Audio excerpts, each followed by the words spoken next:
There are lots of freedoms we take for granted as journalists in our democracy, like freely criticizing and questioning the plans and decisions of our government and private sector. Grivik Alvarado, a Venezuelan journalist transplant working at the Trinidad Newsday, says a journalist's circumstance is different there. He recalls writing about a community issue that the local government did not agree with. They sent to the fans to my home to calling me, "Hey, Grevik, you are bad journalist. You are opposition, or you are officially journalist," in different times. He adds that depending on what he wrote, opposition parties or the government felt free to attack him. They sent to me letters, message, anonymous, about if you continue writing about this problem, you will have problem. It is normal. It is normal for the journalists in Venezuela.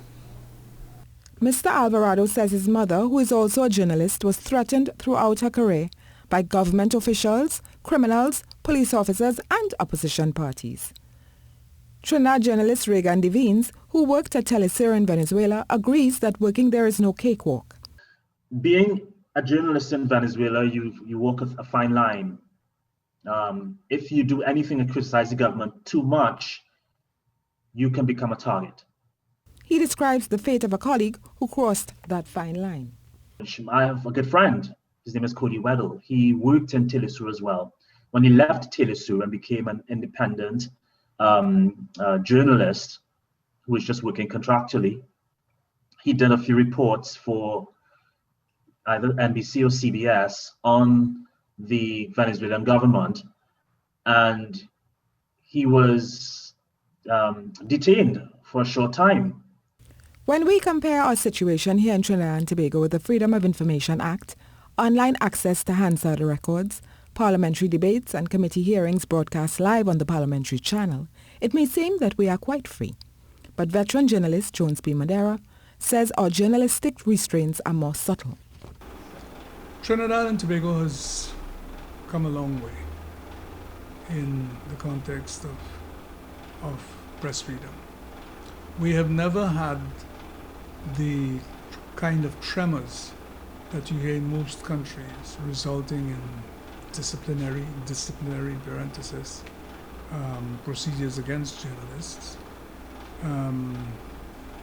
But that does not mean there is not an underlying interference. This from the man who was editor-in-chief at the Trinidad Guardian in 1996, led his senior editors in a walkout because of pressures brought by then Prime Minister Basdeo Panday for the newspaper's owners to fire him.